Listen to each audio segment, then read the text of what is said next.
how to win friends and influence people, how to win people to your way of thinking, and we're on the principle that says appeal to the nobler motives. Dale Carnegie shares a story of a student of his named William J. Farrell, and he was a real estate gentleman and a landlord, and he had a particular tenant that was going to break a lease. He had 4 months left on his lease, but he had notified Mr. Farrell that he was going to move, even though he owed 4 months and had signed a contract.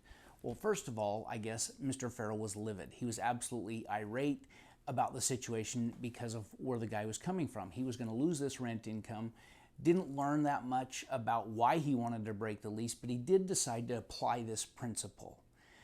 And so he met with the tenant and he said, he says, I don't believe you're going to break your lease. And the tenant said, well, why is that? And he said, well, the very first time I met you, I sized you up as a man of your word. And he says, I don't believe you're going to break that. I don't think you're going to go back on that. And he said, but think it over for a few days.